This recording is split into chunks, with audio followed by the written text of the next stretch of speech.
Hello and good morning to all of you. Today I will teach you the third chapter of your English literature book, that is Animal Migration.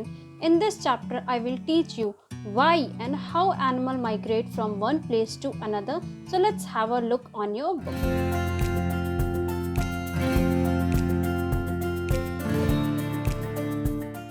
Children, आज हम लोग पढ़ेंगे animal migration. Migration का मतलब होता है एक जगह से दूसरे जगह जाना, किसी भी रीज़न से। वो ये कोई ज़रूरी नहीं है कि कोई एक सेम ही रीज़न होगा, किसी भी रीज़न से एक दूसरे जगह पे जाते हैं, उसको हम लोग माइग्रेशन कहते हैं। ठीक है, तो let's start the chapter. Have you ever notice that we can see some animal और bird only at a certain time of year? This is because many animals move from one area to another at different times of year. This movement is called migration. कभी आपने notice किया है कि कुछ birds, कुछ animals winters में ही दिखते हैं, या कुछ एनिमल्स, कुछ बर्ड सिर्फ समर में दिखते हैं? क्यों? क्योंकि वो दूसरे जगह से आते हैं अपने सुख सुविधा के लिए। मतलब यहाँ का टेम्परेचर, यहाँ का वेदर उनके लिए सुटेबल रहता है, इसीलिए वो दूर दूर से आते हैं यहाँ पे सरवाइव करने के लिए। Animal migrate for different reasons. Some like hummingbird migrate to stay warm in winter. है ना, hummingbird क्यों आती है? जहाँ पे भी वो रहती है वहाँ पे बहुत ज़्यादा ठंड होती है, इसीलिए वो दूसरे जगह चली जाती है जहाँ पे ठंड में उसे गर्माहट मिल सके। Some animal migrate for food, water and protection. Kaibru, also called reindeer, found in the northern region of Asia, North America and Europe. काइब्रू एक एनिमल है जो माइग्रेट करता है, किस लिए? अपने प्रोटेक्शंस के लिए, फूड के लिए, जो कहाँ पाया जाता है? बेसिकली एरिया नॉर्थ अमेरिका और यूरोप में। They move south each winter to evergreen forest. वो जहाँ पे रहता है वहाँ पे बहुत ठंड होती है, इसीलिए वो एवरग्रीन फॉरेस्ट की तरफ जाता है ताकि उसे वहाँ पे फूड, वाटर और प्रोटेक्शन मिले। एवरग्रीन फॉरेस्ट क्या होता है? जहाँ का पेड़ पौधा, जहाँ की पेड़ पौधा कभी नहीं सूखता है, कभी मुरझाता नहीं है, उसको बोलते हैं evergreen forest. The forest protect them from cold, wind and provide them better food. और वहाँ का फॉरेस्ट क्या होता है? एवरग्रीन फॉरेस्ट, एवरग्रीन फॉरेस्ट क्या उसको प्रोवाइड करता है? Better environment. हर वो चीज़ प्रोवाइड करता है जो उसके लिए सुटेबल हो। Other animals like penguin migrate for their young.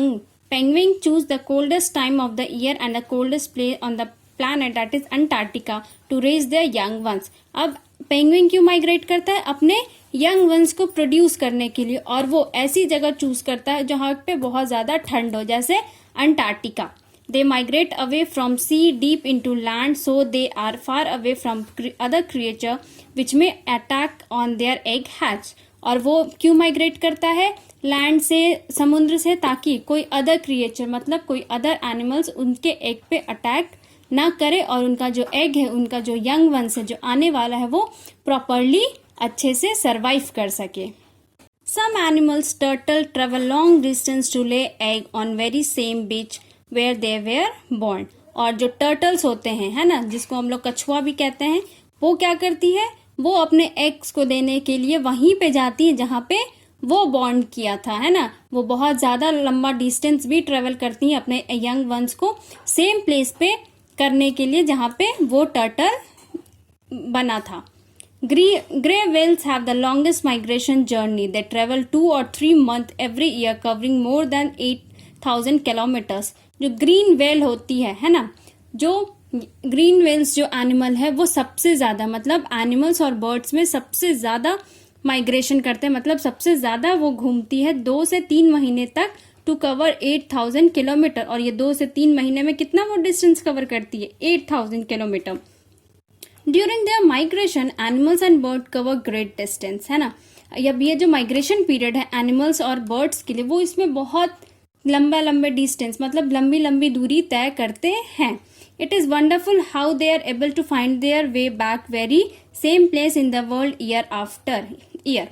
और सबसे अच्छी बात क्या है उन लोगों में कि वो जहाँ से आते हैं, है ना, वो जहाँ से माइग्रेट होते हैं, मतलब एक जगह से दूसरी जगह को छोड़ के जब जाते हैं, और जब टाइम पीरियड पूरा हो जाता है, उन्हें ये चीज़ पता हो जाती है और वो वापस अपने सेम प्लेस पे जगह पे चले जाते। वो इधर उधर कहीं नहीं जाते, वो जहाँ से आए थे वो वहीं चले जाते हैं। Some animal take break along the way while other traveling without stopping. कुछ एनिमल्स क्या है, रेस्ट करते हैं, बैठते हैं, उड़ते हैं किसी पेड़ पे, फिर ट्रेवल करते हैं। लेकिन कुछ एनिमल्स जो है वो कंटिन्यू चलते रहते हैं, कंटिन्यू अपना जर्नी कंप्लीट करते हैं। Animal also differ greatly in the method they use to find their way. Some animals like pigeon use their sense of smell. Some kind of whale and duck use sun and star to know if they are moving in the correct direction. Many animals know where to go without anyone telling them, while other like geese migrate with their parents when they are babies. Then they follow the same route as grow up. कुछ animals क्या होते हैं, pigeon जैसे कबूतर, वो अपना सूंघने की शक्ति से अपना डायरेक्शन ढूंढता है। कुछ एनिमल्स है वेल्स और डक है जो सन और स्टार्स को फॉलो करता है, अगर वो मूव कर रहा है तो ये लोग भी सही डायरेक्शन में जा रहे हैं, मतलब सूरज की चांद की दिशा जैसे जैसे जाएगी ये लोग भी उसी प्रकार मूव करते हैं। कुछ एनिमल्स होते हैं जो किसी को नहीं बताते और वो चलते जाते हैं, लेकिन कुछ ऐसे एनिमल्स होते हैं गीज जो अपने पेरेंट्स के साथ ही चलते हैं, वो अपने पेरेंट्स के बिना नहीं चलते हैं और उनको ही फॉलो करते हैं, और जैसे ही वो बड़े होते हैं तो वो उन्हीं रास्ते पे चलते हैं जो रास्तों पे उनके पेरेंट्स ने सिखाया था। चिल्ड्रेन, आप लोगों को ये एनिमल माइग्रेशन बहुत अच्छे से समझ में आ गया होगा, कोई भी प्रॉब्लम नहीं होनी चाहिए, बिकॉज मैंने एक एक टॉपिक को डील किया है, कौन सी एनिमल्स या कौन सा बर्ड कब माइग्रेट होता है और क्यों माइग्रेट होता है, उनके माइग्रेशन का रीजन क्या है, इस चैप्टर में हर कुछ डील हो चुका है। The basis of this chapter, try to do your exercise, question number B, true or false. This will be your homework. Thank you.